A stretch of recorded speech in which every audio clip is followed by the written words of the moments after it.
Hey everyone, welcome back to the channel. In today's video, I'm going to show you how to get the invitation code in Lightning Exchange.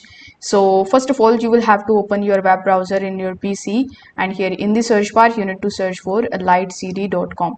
Now, once you are on this page and once you try to create your account over here, you will be asked an invitation code, and without that invitation code you won't be able to create your account here. So sometimes it can be frustrating, but no worries, because I'm going to show you how you can find the invitation code.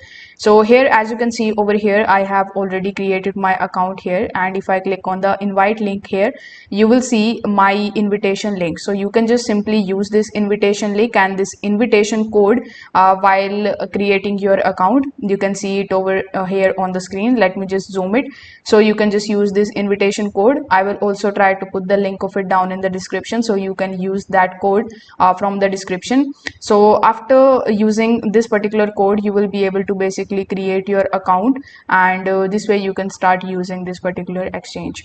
So if this video helped you out, make sure that you like this video and subscribe to the channel. Thanks for watching.